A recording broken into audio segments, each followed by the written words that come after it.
Amigos, amigas, qué bueno que están nuevamente aquí acompañándome, pues en este canal de su servidor Pepe Morales y la Puerta Norte de Acaponeta, a la cual les vuelvo a invitar a que se suscriben haciendo clic en este icono que se encuentra aquí en este extremo. Y el día de hoy vamos a tratar un tema que espero no levante polémica. Se trata de lo que significa la cuarta transformación. Siento que la expectativa del presidente López Obrador fue muy alta, puso muy alta, tan alta como de llamarla una cuarta transformación, lo cual, bueno, pues no es cualquier cosa, dado que, bueno, vamos a ver cuáles son las otras transformaciones. Primero, la independencia de México. Este movimiento que se suscita de 1810 a 1821, 11 años de guerra, 11 años donde pasan varios líderes, varios cabecillas de este movimiento, porque hay que recordar que el movimiento que inicia Hidalgo, Ignacio Allende y todas estas personas, pues no dura más de 11 meses. Al inicio, después del grito de independencia, en la noche de Dolores, a 11 meses después, ya estaban todos muertos, ajusticiados por la colonia, por los españoles.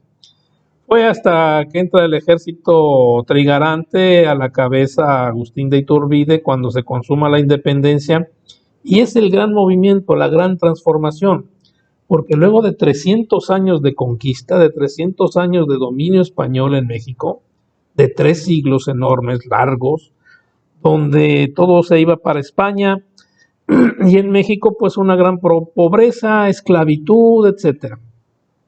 Entonces hubo una gran transformación ahí, la primera transformación. La segunda es años después, ya entrado el siglo XIX, donde pues ya México de pronto se cuenta con que es una nación en esta primera gran transformación. Pero hay que darle orden, hay que darle sentido. Todavía en México, pues ahora sí ya podemos llamarlo México, todavía en ese momento la iglesia sigue teniendo gran poder, grandes dominios, y cuando hablo de dominios es muchísimos territorios, dueños de vidas y haciendas que no dejaban realmente gobernar. Entonces, en un país eminentemente católico, pues no fue poca cosa las leyes de reforma donde hubo esta separación de la iglesia y el Estado, donde las leyes de reforma 3 presidentes tuvieron que ver, que fueron Juan Álvarez, Ignacio Comonfort y Benito Juárez. Y aunque parece que no es tan importante, no fue poca cosa librarse de ese dominio eclesiástico. Entonces las leyes de reforma hablan de eso, de la separación de la iglesia y del Estado, pero además también aparecen las constituciones. La constitución, pues que es un elemento indispensable para un país que quiere orden y progreso, donde hay una certeza legal, donde la justicia pues tiene sus bases. Entonces, esa es una segunda gran transformación. De hecho, esta segunda transformación mete a México a la modernidad.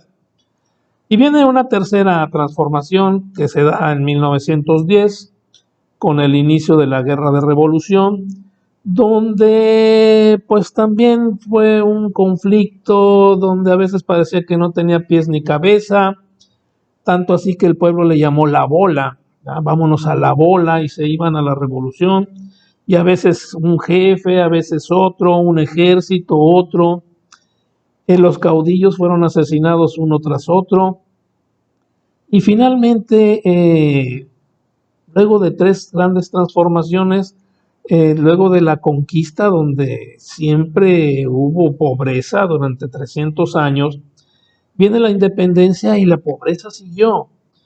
Vienen las leyes de reforma y en ese proceso pues la pobreza también se da. Las comunidades indígenas, los pueblos originarios sufren muchísimo, desgraciadamente hasta la fecha.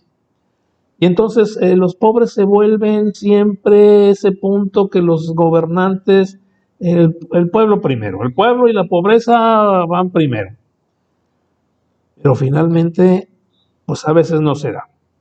El caso es que llega López Obrador y durante su campaña, pues mete esto de la cuarta transformación. no de un cambio de transición, porque esto ya lo manejó Fox y no resultó, fue un completo fracaso. Luego acuérdense aquella imagen de la gente reunida alrededor de la columna de la Independencia en la Ciudad de México, que le gritaban a Vicente Fox, no nos falles, no nos falles. Pues este gobierno de Foximiliano y Carlota y Martota, su esposa, pues fue un tremendo fracaso, sí nos falló. No podía tampoco López Obrador hablar de una renovación moral de la sociedad, porque esto también ya lo había manejado Miguel de la Madrid Hurtado. Y no sé a quién, si a él, seguramente él, porque parece ser que a él no le pide permiso a nadie.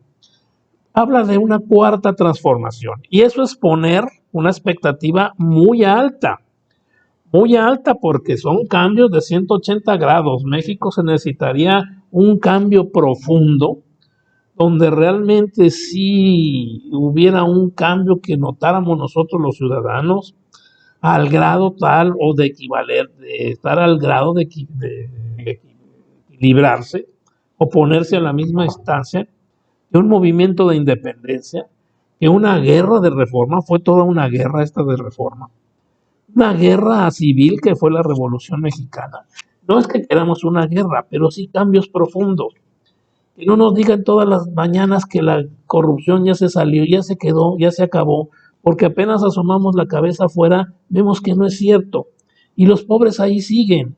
Y la crisis también, aunque nos digan, como siempre nos han dicho los gobernantes, que todo está bien, no es cierto. Eso no es una cuarta transformación.